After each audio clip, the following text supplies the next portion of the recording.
ഈ 2025 ഫെബ്രുവരി മാസം direct selling industry കേരളത്തിൽ ഒരു പുതിയ ചരിത്രത്തിലേക്ക് വഴിമാറുകയാണ്. ഫെബ്രുവരി 19 നമ്മൾ ഈ ഓപ്പർച്യൂണിറ്റിയുമായിട്ട് ആരെ സമീപിച്ചാലും ആദ്യം ആൾക്കാർ പ്രതികരിക്കുന്ന ഒരു രീതിയുണ്ട്. നീയും പെട്ടോ, നീയും കുടുങ്ങിയോ അല്ലേ? അല്ലെങ്കിൽ ഒരു പക്ഷേ എന്താ പറയാ, ഒരു ഒരു കാലഘട്ടം വരെ ശരിക്കും പറയുകയാണെങ്കിൽ റിജക്റ്റഡ് കാറ്റഗറിയുടെ ബിസിനസ് ആയിരുന്നു ഡയറക്റ്റ് സെല്ലിംഗ് എങ്കിൽ ഇനി അത് സെലക്റ്റഡ് കാറ്റഗറി ഏറ്റെടുക്കാൻ പോകുന്ന ഒരു അവസ്ഥ നമുക്ക് കണ്ട് അനുഭവിക്കാൻ പറ്റാൻ പോവുകയാണ്.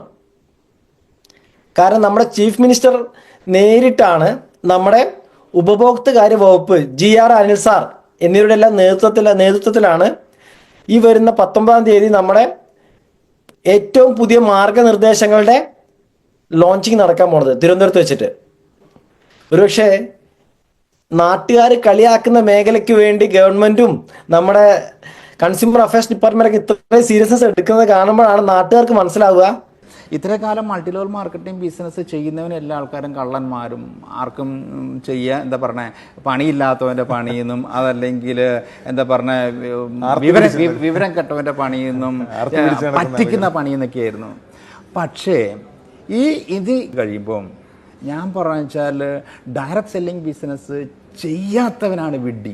മറ്റത് ചെയ്യുന്നവനായിരുന്നു വിഡ്ഢിയെങ്കിൽ ഇനി ചെയ്യാത്തവനാണ് മണ്ടൻ എന്ന് വിളിക്കപ്പെടുന്ന ഒരു കാലഘട്ടത്തിലേക്ക് നമ്മൾ. ഒരു അഭിഭാഷകൻ എന്നുള്ള നിലയിൽ അത് അങ്ങത് പറയുമ്പോൾ വളരെ സന്തോഷമുണ്ട്. കാരണം ഇത് കാണുന്ന ഒരു ലക്ഷക്കണക്കിന് ആളുകളുടെ നെറ്റ്വർക്കേഴ്സിന് വലിയൊരു പ്രത്യാശയുടെ കിരണമാണ് അത് അങ്ങ് ഇതുവഴി ഈ ഒരു സെന്റൻസ് വഴി അങ്ങ് കൊടുക്കുന്നത്.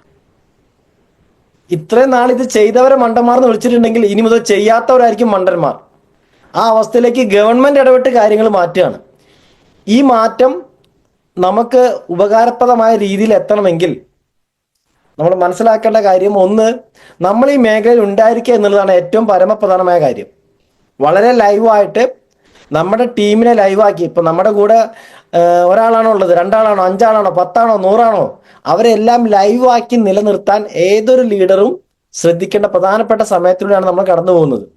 നമ്മുടെ സോഷ്യൽ മീഡിയ ഇത്രയും പവർഫുൾ ആയ കാലഘട്ടത്തിൽ ഇത് വളരെ ശക്തമായിട്ട് നാട്ടിലെ എല്ലാ മുക്കിലും മൂലയിലും ഈ പ്രോഗ്രാം എത്തും. സോ അതിന്റെ ഗുണഫലം നമുക്ക് കിട്ടണമെങ്കിൽ നമുക്കൊരു ലൈവ് ടീം വേണം എന്നുള്ളതാണ് ഏറ്റവും ഇമ്പോർട്ടൻ്റ് കാര്യം. ദെൻ മറ്റൊരു കാര്യം, അതായത് ഇന്ന് 23, 21-ാം തീയതി ഒരു വാർത്ത, നമ്മുടെ ഒരു റിപ്പോർട്ട് നിങ്ങൾ വായിച്ചിട്ടുണ്ടാവും.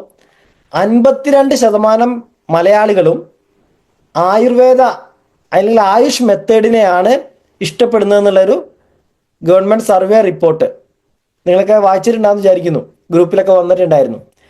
52% എന്ന് പറഞ്ഞാൽ നമ്മൾ 10 പേരെ എടുത്തു കഴിഞ്ഞാൽ 5 പേരും ആയുഷ് മെത്തഡോളജി താല്പര്യമുള്ള ആൾക്കാരാണ്. അതായത് ആയുഷ് ഇത്രയും ശക്തമായിട്ടാണ് നമ്മുടെ കേരളത്തിലെ ആയുഷ് ചികിത്സാ രീതി മുന്നോട്ട് പോയിക്കൊണ്ടിരിക്കുന്നത്.